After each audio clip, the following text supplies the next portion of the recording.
ke dalam doa. Tuhan Allah yang mengasihi kami bersyukur Tuhan. Jikalau saat pagi hari ini, kembali kami boleh bersama-sama beribadah di hadirat-Mu. Terima kasih Tuhan undangan-Mu Bapa. Engkau yang juga rindu bersekutu dengan kami. Biarlah kami juga membawa kerinduan kami yang dalam Tuhan. Untuk kami bisa bersama-sama dengan Engkau di rumah-Mu ini Bapa. Demikian juga saudara-saudari kami yang tidak bisa hadir di tempat ini Tuhan. Mereka boleh mengikutinya di tempat mereka masing-masing Bapa. Dan biarlah mereka juga mengikuti seperti halnya kami di sini boleh mengikutinya. Dengan penuh hikmat yang daripada-Mu Tuhan. Penuh kesungguhan yang daripada-Mu Tuhan. Dan sebentar Tuhan, kami mau belajar dari firman-Mu Tuhan. Berikan hikmat-Mu sekali lagi Tuhan. Untuk kami boleh mengerti, memahami. Bukan hanya mengerti, memahami akan firman-Mu Tuhan. Tetapi juga memampukan kepada kami Tuhan. Untuk menjadi pelaku atas firman-Mu. Biarlah saat kami harus mengambil satu keputusan. Atas apa yang kami dengar dari firman-Mu Tuhan. Kami boleh sungguh-sungguh Tuhan. Mengambil keputusan itu dengan sukacita Tuhan. Terima kasih Bapa. Kami menyerahkan juga hamba-Mu yang sama dengan seluruh jemaat-Mu Bapa. Engkau urapilah dengan kuasa-Mu, otoritas-Mu. Kehendak-Mu lah ya Tuhan. Yang jadi buat kami. Bukan kehendak hamba-Mu. Terima kasih Bapa. Di dalam nama Tuhan kami Yesus Kristus Juru Selamat kami yang hidup kami berdoa. Amin. Silakan duduk Bapak Ibu Saudara sekalian. Bapak Ibu Saudara sekalian. Bersyukur jikalau pada saat pagi hari ini Bapak Ibu. Setelah sekian lama kita tidak bisa bersama-sama dalam satu tempat, dalam satu gedung gereja. Tetapi saya berharap selama kita tidak bisa bersama dalam satu gedung gereja, Bapak Ibu Saudara sekalian tetap bersama di dalam Tuhan. Karena Tuhan, Allah kita adalah Tuhan yang Maha Kuasa, Tuhan yang luar biasa, yang sebenarnya Tuhan yang tidak harus dibatasi ruang dan waktu, tidak harus kita beribadah di tempat ini, Bapak Ibu, di gereja ini, Bapak Ibu. Di mana kita bisa berdoa, di situ juga Tuhan ada. Di mana kita bisa bersekutu, di situ juga Tuhan bersama-sama dengan kita. Tetapi memang dalam satu persekutuan, namanya persekutuan, itu adalah bersama-sama Bapak Ibu. Kayaknya kalau terpisah-pisah gitu, enggak bersama-sama ya Bapak Ibu. Nah hari ini Bapak Ibu, saya akan melanjutkan pembahasan kita. Saya ulang sedikit yang bagian minggu lalu Bapak Ibu.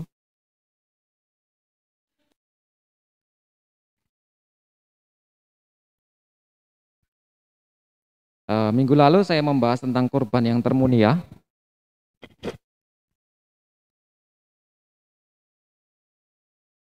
Korban yang termulia atau korban yang dibutuhkan untuk kita semua. Kita adalah orang yang berdosa. Kemarin saya membahas ini. Kita semua menujunya ke sana Bapak Ibu. Pengennya nggak ke sana, tetapi kenyataannya teng mriko Bapak Ibu. Kita semua menujunya ke neraka karena kita orang yang berdosa. Semua menuju ke sana. Nah, Bapak Ibu yang dikasih Tuhan, Allah adalah Tuhan yang kasih juga adil. Jadi tidak mungkin Tuhan akan langsung membawa kita ke surganya. Jadi tidak mungkin Tuhan akan membawa kita ke surganya walaupun Tuhan mengasihi kita. Kenapa? Karena Tuhan itu adil, harus ada hukuman. Berarti kalau ada hukuman harus masuk ke dalam neraka. Atau begini, masuk ke dalam neraka dikeluarkan lagi terus ke surga. Ada yang bilang begitu Bapak Ibu? Apa begitu kira-kira? Namanya hukuman ya tetap hukuman, masuk ke neraka ya neraka Bapak Ibu. Enggak, dalam artian terus habis masa hukumannya terus dikeluarkan. Hukuman Tuhan itu sebenarnya untuk kita setelah kematian adalah kekal. Kehidupannya pun juga kekal Bapak Ibu. Nah, minggu yang lalu Bapak Ibu, kita sudah belajar bagaimana seharusnya Allah yang adil itu memberikan satu solusi, apa solusi bahasa Jawa nih? Coro supaya kita selamat. Yaitu harus ada satu pengorbanan untuk menggantikan kulolan panjenengan Bapak Ibu. Harus sama-sama manusia, enggak boleh hewan. Korban hewan enggak sebanding dengan menungso. Kenapa? Manusia diciptakan sangat berbeda, sangat benten Bapak Ibu. Kalau kita kembali ke penciptaan, kulolan panjenengan menika adalah gambar dan rupa Tuhan. dan gambar dan rupa Tuhan itu hilang, hancur, tidak berbentuk. Makanya perlu pemulihan untuk memulihkan gambar dan rupa Tuhan. Itu perlu satu korban yang sama-sama juga manusia. Harus manusia, harus tidak berdosa karena akan menggantikan dosa kita. Nilainya minimal setara dengan semua manusia. Jadi harus bisa menanggung semua dosa manusia. Kita nggak ada, seluruh dunia nggak ada. Hanya Yesus yang layak. Kemarin saya membuat satu pertanyaan ini, siapa yang harusnya mengalami hal tersebut? Kita. Yang harusnya Yesus alami adalah kita. Tuhan Yesus sudah menggantikannya. Tuhan sudah jadi manusia. Maaf Bapak Ibu, kemarin saya ada orang yang mengatakan begini, menguatkan saya. Saya kulolan panjenengan menika menyembah Tuhan yang menjadi manusia, bukan menyembah manusia yang menjadi Tuhan. Ngertos sih Bapak Ibu? Kulolan panjenengan menika nyembah Gusti ingkang dados menungso. Senes nyembah manungso ingkang dados Gusti. Tasih emot Bapak Ibu Lia Eden berapa tahun yang lalu, satu aliran yang sesat, yang ya paling tidak mau menyamakan dirinya dengan Tuhan. Nah itu namanya manusia yang mau jadi Tuhan. Kalau dalam firman Tuhan jadi iblis malah. Malaikat yang mau menyamai Tuhan jadinya iblis. Jadi Tuhan tidak menciptakan iblis Bapak Ibu, tetapi malaikat yang jatuh ke dalam dosa itulah iblis. Yang mau menyamai Tuhan. Nah, Tuhan yang jadi manusia itu yang kita sembah, yang menggantikan kita. Dia tidak berbuat dosa. Apakah Tuhan berbuat dosa? Tidak sama sekali. Itulah Yesus. Setara dengan Allah. Kalau setara, itu namanya podo, itu berarti Tuhan Allah sendiri. Kalau Bapak Ibu dan saya adanya segambar Bapak Ibu. Dipadakne Bapak Ibu, segambar, tidak setara. Setara lagi podo Bapak Ibu. Sudah kita bahas ya. Nah, Yesuslah yang memungkinkan kita selamat, mendapat penebusan di dosa, tidak lagi menuju maut Bapak Ibu. Yesuslah korban yang sempurna menggantikan kulolan panjenengan. Nah, hari ini kita akan bersama-sama bagaimana dengan keselamatan kita. Kalau korban itu sudah ada, korbannya sampun wonten Bapak Ibu, sudah dikorbankan bahkan di kayu salib 2000 sekian tahun yang lalu. Mumpun gantosaken kulolan panjenengan. Yang jadi pertanyaan, sampun napa dereng keselamatan menika jenengan gadahi wonten ing gesang kulolan panjenengan? Sampun? Nah, ini tadi maaf Bapak Ibu, ini sebenarnya bukan Alkitab ataupun kitab, tetapi ini buku. Saya potong Bapak Ibu, saya tidak enak untuk penulisnya siapa, tapi saya hanya mengambil covernya, tutupe tok, bagian depannya ngarepe tok. Katanya keselamatan kita kan untuk menuju surga Bapak Ibu ya. Nah, di sini ditulis Bapak Ibu, 175 jalan menuju surga. Wah, Bapak Ibu. Bener enggak? Jangan dulu dijawab, enggak apa-apa. Ini lagi lebih luar biasa Bapak Ibu. 1000 jalan menuju surga. Berarti banyak sekali jalan untuk menuju surga. Tidak seperti yang kita percayai. Harus korbannya manusia, harus tidak berdosa, mempunyai nilai setara dengan Tuhan. Kalau kita mempercayai hal itu, dan itu adalah sudah dilakukan oleh Yesus Kristus. Nah, di bagian ini, menurut Bapak Ibu Saudara sekalian bagaimana? Yang di rumah juga bisa berpikir. Yang mengikuti, mungkin ada yang mengikuti ibadah di rumah karena kurang sehat badannya, ataupun memang masih belum berani untuk ke gereja, saya persilahkan, tidak apa-apa memang. Kira-kira gimana? Betul nggak Bapak Ibu ini? Leres buatan Bapak Ibu? Hah? Ini betul atau salah?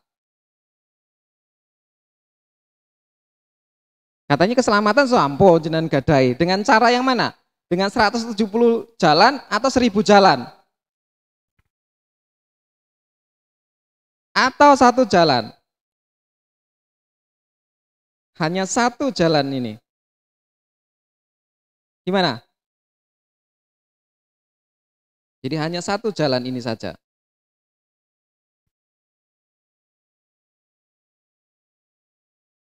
Waktu kecil Bapak Ibu, saya mendengar, ya cukup bukan kecil dalam artian masih kanak-kanak, tetapi masih remaja Bapak Ibu. Saya mendengar begini, maaf ini, agama iki padha wae. Kaya ku lho, apa jenenge pepatah, banyak jalan menuju Roma. Begitu Bapak Ibu yang saya dengar. Apa begitu Bapak Ibu? Atau hanya satu jalan menuju surga? Kalau Bapak Ibu coba jenengan penggalih Bapak Ibu. Kalau jalan itu banyak menuju surga, berarti siapapun orangnya bisa masuk surga dengan seenaknya. Benar enggak? Padahal ini surga adalah tempat yang sangat mulia, tempatnya Tuhan yang tidak ada dosa, tidak ada kesalahan, tidak ada keburukan, tidak ada kebencian. Apakah seenaknya saja orang bisa masuk ke sana, ke surga? Tidak. Hanya satu jalannya Bapak Ibu. Saya membayangkan lek wakeh ngono yo sak poenake dhewe aku urip ning dunya, sak poenakku dhewe dalane akeh. Begitu Bapak Ibu. Kalau pembahasan yang lain nanti bisa kita lanjutkan. Kenapa harus satu jalan? Nah, kita ingat kembali, Allah itu kasih, Allah itu adil. Harus ada hukuman. Tidak langsung membawa ke surga, tidak langsung membawa ke surga, tidak dihukum atau dikeluarkan lagi. Tetapi dengan pengorbanan darah Yesus. Itu. Kalau misalnya dengan usaha saya sendiri, bisa enggak masuk surga? Dengan cara saya sendiri, dengan beribadah setekun-tekunnya, bisa enggak? Saya sebenarnya menjanjikan beberapa waktu lalu satu video itu. Dengan setekun-tekunnya, bisa enggak? Hah? Tuwekun aku ibadah ora gawe dosa, tapi ibadah terus tekun. Masuk surga enggak?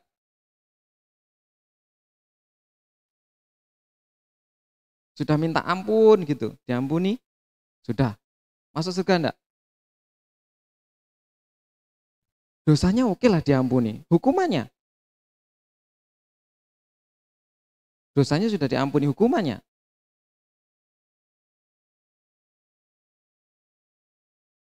Ketekunan kita apakah menyamai ketekunan yang diinginkan Tuhan? Apakah kalau kita sudah diampuni dosanya tidak bisa berbuat dosa lagi? Masih Bapak Ibu. Saya tanya Bapak, saya tanya kepada Bapak Ibu saudara sekalian, hari ini ada nggak yang benar-benar tidak berbuat dosa? Saya saja Bapak Ibu pagi hari ini eh, berbuat dosa. Kalau kita ngomong kecil besar, dosa itu nggak ada kecil besar, dosa ya dosa. Tetapi hari ini saya sudah berbuat satu kesalahan apa? Saya regejekan Bapak Ibu sama istri saya dengan shotgun sampai termogan Bapak Ibu. Karena ketelesut Bapak Ibu, saya nggak tahu ternyata hanya di belakangnya Mas Teguh itu tempatnya. Itu saya sudah berbuat satu kesalahan Bapak Ibu. Paling tidak sedikit banyak saya sudah menyakiti hati istri saya. Makanya kalau dengan cara kita tidak mungkin kita langsung bisa masuk ke dalam surga. Tidak. Kita selalu kecenderungannya ke sana, berbuat salah dan dosa. Nah, hari ini coba kita pikirkan baik-baik. Korbannya sudah ada. Jalannya sudah kita temukan. Allah yang adil bersama dengan kita dan mengorbankan dirinya. Nah, keselamatan kita dikatakan di sini, saya sudah menuliskan Bapak Ibu mungkin uh, kalau kalau sekarang tidak perlu membuka Alkitabnya, kalau bacaan Alkitabnya sudah ada di papan atau di LCD, kita bisa baca sama-sama. Baca sama-sama ya Bapak Ibu. 1, 2, 3. Kata Yesus kepadanya, "Akulah jalan dan kebenaran dan hidup. Tidak ada seorang pun yang datang kepada Bapa kalau tidak melalui aku," atau Yesus. Jalannya cuma satu, Yesus Kristus. Jadi, kalau begitu keselamatan itu bukan hasil usaha kita. Bukan penebusan itu adalah kasih karunia, bukan hasil usaha kita. Coba kita buka di dalam, kalau gini kita buka sama-sama. Efesus 2. Efesus 2 ayat 4 sampai 10. Menemukan Bapak Ibu? Efesus 2, 4 sampai 10 saya bacakan untuk kita semua. Tetapi Allah yang kaya dengan rahmat oleh kasih karunia-Nya yang besar yang dilimpahkannya kepada kita telah menghidupkan kita bersama-sama dengan Kristus. Sekalipun kita telah mati oleh karena kesalahan-kesalahan kita. Ingat sekali lagi, kita sudah mati oleh kesalahan kita sebenarnya, tetapi kita dihidupkan bersama dengan Kristus. Dan oleh kasih karunia kamu diselamatkan. Jadi kasih karunia itu yang menyelamatkan. Penebusan itu adalah kasih karunia. Dan di dalam Kristus ia telah membangkitkan kita juga dan memberikan tempat bersama-sama dengan Dia di surga. Di surga. Nah, minggu depan kita akan melihat Bapak Ibu jaminan keselamatan ini. Yang teman-teman pemuda remaja sudah selesai Bapak Ibu pembahasannya. Untuk jaminan keselamatan. Kita masih di tahap ini. Mereka lebih duluan karena mereka memulainya lebih dulu, programnya lebih dulu Bapak Ibu. Ternyata saya tidak tahu program antara yang diajukan oleh pengurus pemuda remaja dengan program yang diajukan oleh hamba-hamba Tuhan wilayah utara, ternyata isinya sama Bapak Ibu. Saya baru nyadar kemarin Bapak Ibu, loh kok isinya podo ternyata setelah nututi Bapak Ibu jenengan dan saya menututi programnya remaja pemuda, ternyata sama Bapak Ibu untuk firman-Nya. Saya lanjutkan, supaya pada masa yang akan datang ia menunjukkan kepada kita kekayaan dan karunia-Nya, kasih karunia-Nya yang melimpah-limpah sesuai dengan kebaikannya terhadap kita dalam Kristus Yesus. Sebab karena kasih, ini diulang berkali-kali Bapak Ibu, kasih karunia diulang-ulang. Sebab karena kasih karunia kamu diselamatkan oleh iman dan itu bukan hasil usahamu tetapi pemberian Allah. Itu bukan hasil pekerjaanmu. Jangan ada orang yang memegahkan diri. Karena kita ini buatan Allah, diciptakan dalam Kristus, di dalam Kristus Yesus untuk melakukan pekerjaan baik yang dipersiapkan Allah sebelumnya. Ia mau supaya kita hidup di dalamnya. Jadi keselamatan itu tadi pengorbanan Tuhan Yesus itu diberikan betul secara cuma-cuma kepada kita, bukan hasil usaha kita. Orang mungkin Bapak Ibu sudah sering mendengar ini. Orang berpikir, orang menika mikiraken, lek ngono keselamatan ki murahan, amargi mung dilungne dikekne tok. Begitu? Leres mboten? Keselamatane wong Kristen ini murah janan, mek dilungne tok.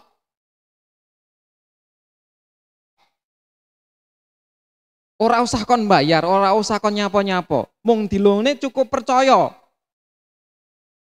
Menurut Bapak Ibu bagaimana? Murah atau murahan atau malah karena kita nggak mampu membayarnya? Pundi? Anggap menika keselamatan. Yo, tak kayak keselamatan, ora usah bayar. Trimon tok kowe percaya masuk surga. Mlebu swarga. Pripun miturut panjenengan? Murahan? Murah? Nopo amargi kula lan panjenengan ora iso mbayar keselamatan menika? Hah? Ada yang mau jawab? Yang di gereja? Saya nggak tahu yang ada yang ngikuti enggak ya. Yang saya tahu cuma Agil tadi.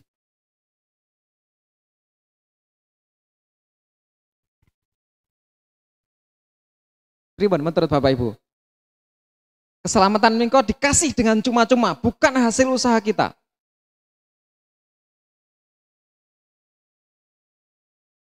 Murahan, murah, atau karena kita tidak bisa membelinya?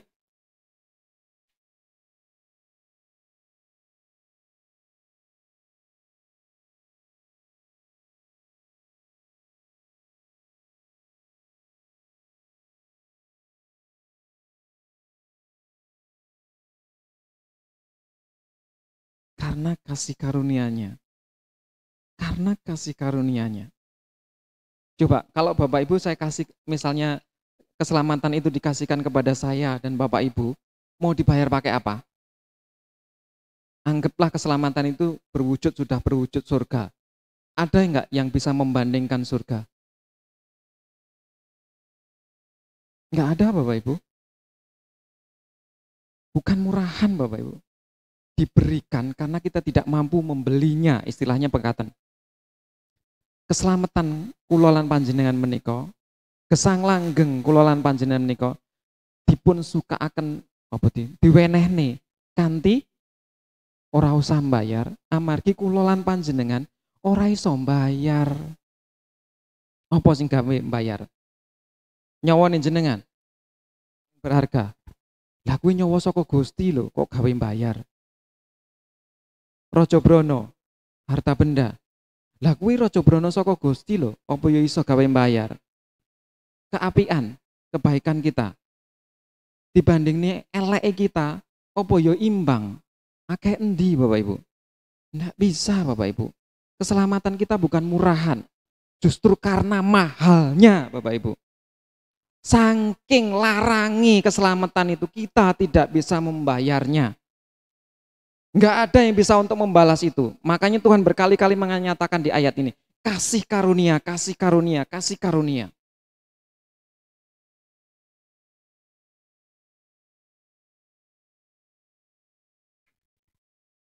Semua karena kasih karunia. Saya sudah mengulangi tadi. Bagaimana caranya mendapatkan keselamatan? Terima dengan iman kita. Kalau sudah diberikan, terima dengan iman kita. Tidak ada yang bisa untuk membalasnya. Yang jadi pertanyaan, ayatnya nanti Bapak Ibu bisa membacanya kembali. Saya berharap ini linknya Bapak Ibu bisa membuka kembali. Saya bagikan kepada Bapak Ibu saudara sekalian di grup ataupun di pribadi yang tidak masuk grup Bapak Ibu. Jadi Bapak Ibu bisa mempelajari lagi. Yohanes 3 ayat 16, satu ayat saja. Yang hafal, 1, 2, 3.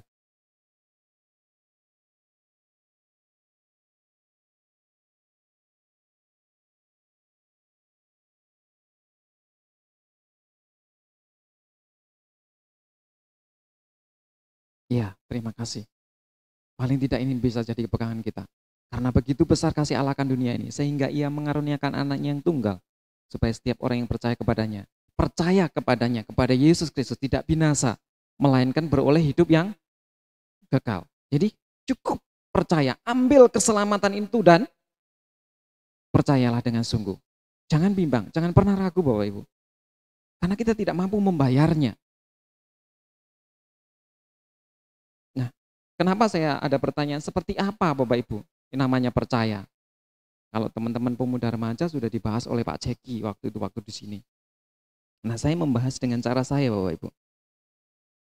Itu keselamatan diberikan Tuhan. Ini maaf Bapak Ibu, saya mengatakan ini otak kita, gambaran otak kita. Nah, otak itu ada kiri, ada kanan, ada kiri. Itu yang menjadi pikiran kita akhirnya di dalam otak kita. Nah, di dalam diri kita ada yang namanya bawah sadar. Bawah sadar itu termasuk yang dibawa mimpi oleh Bapak Ibu.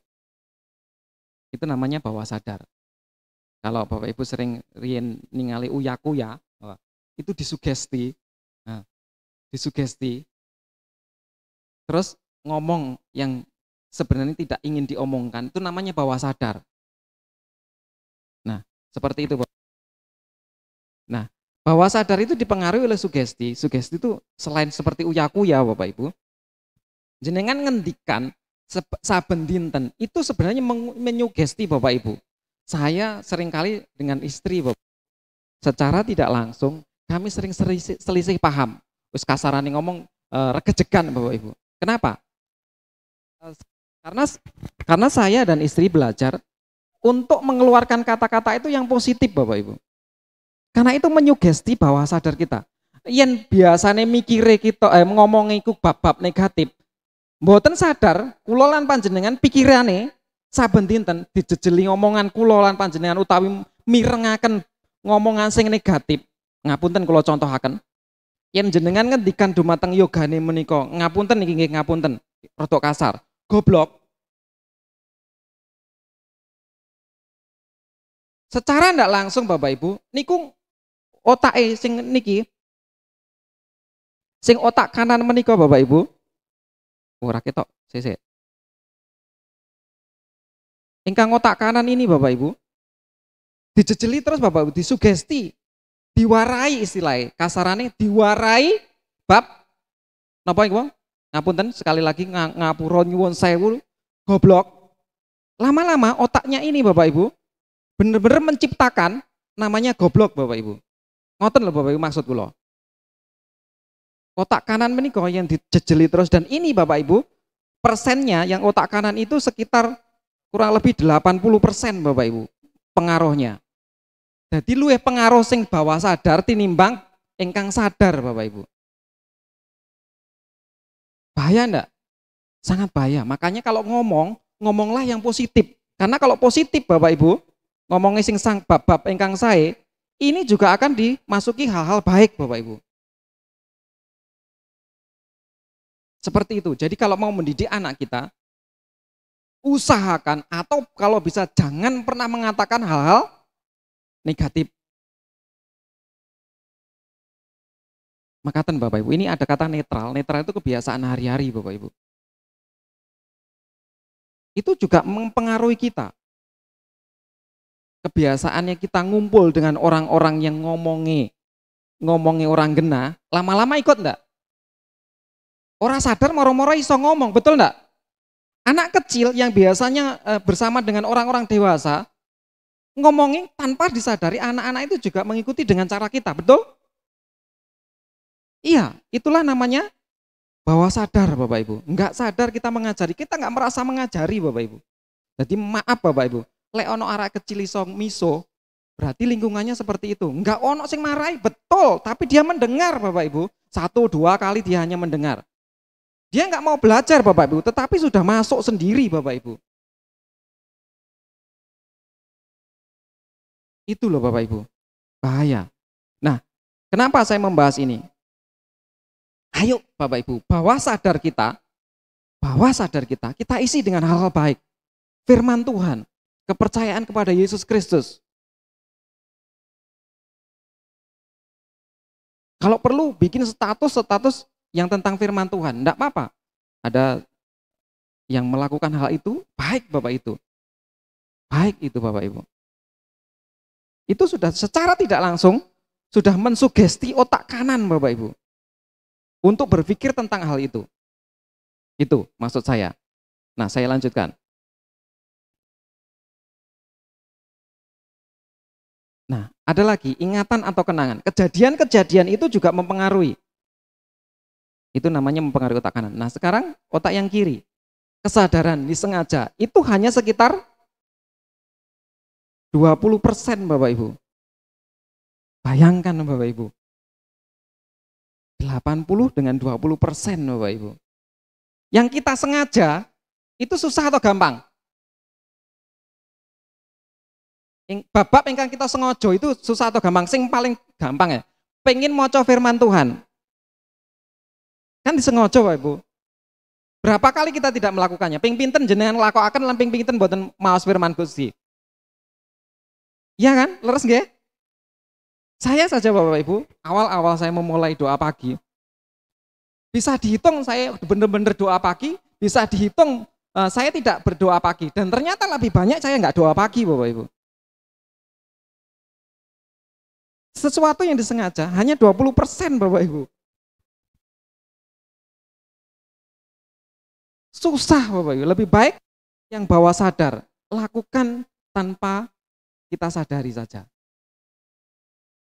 Nah, kenapa saya membahas ini Bapak Ibu? Karena keselamatan itu bukan hanya Bapak Ibu Saudara sekalian, Gusti Yesus sampai mati kagem jenengan lan kula, sampun purun trimo keselamatan saya Gusti, purun. Tidak seperti itu Bapak Ibu, yang namanya iman itu Bapak Ibu. Makanya saya membahas bagian ini Bapak Ibu. Harus memasukkan ke dalam otak kita Bapak Ibu, mensugesti otak kulolan panjenengan, apa basa Jawane otak Bapak Ibu? Apa? Pikiran. Kalau pikiran itu otak kiri dan otak kanan bertindak itu pikiran.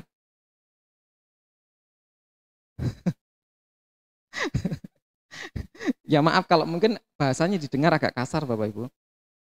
Maaf, tapi ini yang saya pahami. Mari Bapak Ibu seperti itu maksud saya. Ya, kita sudah mendengar hari ini. Kalau bisa sering mendengar keselamatan hanya dalam Yesus, keselamatan. Kenapa saya berdoa selalu? Bahkan sering kali atau enggak selalu, sering kali saya mengatakan hanya di dalam nama Tuhan Yesus Kristus juru selamat kami yang hidup dan satu-satunya. Saya mensugesti diri saya sendiri Bapak Ibu. Bahwa keselamatan itu hanya dari Tuhan. Iman saya tetap harus kuat, maksudnya gitu. Jadi kalau berdoa, kalau perlu seperti itu Bapak Ibu. Mensugesti diri sendiri daripada disugesti uya-kuya. Ayo. Lebih baik sugesti sendiri. Nah, kesadaran itu disengaja, itu analisa. Contohnya kita membaca firman Tuhan, dianalisa. Oh, lek ngono ini, oh mati nih Gusti Yesus ini. Itu dianalisa. Pengalaman. Itu disengaja kan pengalaman. Saya mau kerja sana supaya saya dapat pengalaman. Seperti itu. Itu mensugesti otak yang kiri. Nah, keduanya baru melakukan satu tindakan Bapak Ibu. Jadi tindakan kulolan panjenengan menika dipengaruhi bawah sadar kalih kesadaran utawi ingkang babab disengaja. Istilahnya sugesti karo bener-bener pengen dilakokne Bapak Ibu. Ning sing paling gede yang ini 80, ini hanya 20. Yang bawah sadar 80, yang tanpa kita sadari, yang kita sadari hanya 20. Lebih baik kita mensugesti. Ora abot Bapak Ibu. Apa abote? Terima kasih Tuhan, hari ini Engkau memberikan kami makanan. Di dalam nama Tuhan Yesus Kristus sebagai juru selamat kami yang hidup dan satu-satunya.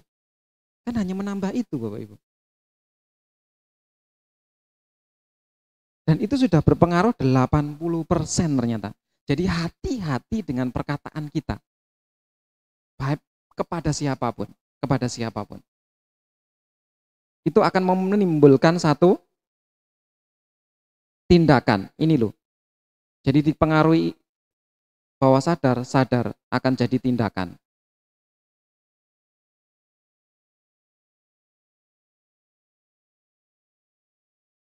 Mari, biarlah kita yang sudah mengetahui Yesus Kristus sudah mati buat kita semua. Mari kita bisa bertindak, mengambil keselamatan itu, bahkan mengerjakan dalam hidup kita. Bukan hanya mengambil percaya, tetapi bertindak, bahkan mengerjakannya di dalam hidup kita. Biarlah ini jadi perenungan buat kita semua Bapak Ibu. Keselamatan sudah ada, kita tidak mampu membayarnya. Karena keselamatan itu adalah surga. Tidak ada yang sebanding dengan surga. Ambil keselamatan itu. Kalau hari ini belum benar-benar bertindak, keselamatan itu hanya sebatas pengertian di otak. Belum masuk ke dalam hati dan tindakan. Kalau orang yang diselamatkan, tindakannya semata-mata hanya ingin menuju surga. Bekerja yang pikirannya panggah gandol Gusti, melaku yo tetep wonten pikiran lan manahipun gandol Gusti. Ngomong sing dipikir tetap bab Gusti. Mari dengan itu tindakan jadi satu tindakan yang baik Bapak Ibu, tindakan kita. Amin. Terima kasih Tuhan. Jikalau pada saat ini Tuhan, Engkau boleh bersama-sama dengan kami. Engkau boleh bersama-sama dalam ibadah ini dan bahkan menolong kami Tuhan. Untuk kami mengerti, memahami akan firman-Mu. Terima kasih Tuhan, Engkau sudah menjadi juru selamat kami. Terima kasih Tuhan, keselamatan-Mu Bapa. Kami mungkin pernah berpikir bahwa keselamatan itu murah karena Engkau memberikannya dengan cuma-cuma. Hari ini Engkau mengingatkan kepada hamba-Mu, kepada setiap kami, baik yang di sini ataupun yang mengikuti ibadah online Tuhan. Bahwa keselamatan Engkau berikan dengan kasih karunia, karena kami tidak akan pernah mampu membayarnya Tuhan. Terima kasih Yesus. Dan biarlah Tuhan, kami mau Tuhan, Bapa, pikiran kami Tuhan, dengan hal-hal yang baik, berkaitan tentang firman-Mu, berkaitan tentang Engkau, berkaitan dengan kepercayaan kami Tuhan. Sehingga tindakan kami mencerminkan Engkau.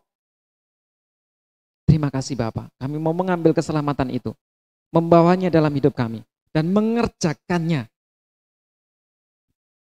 di sepanjang hidup kami. Terima kasih Bapa.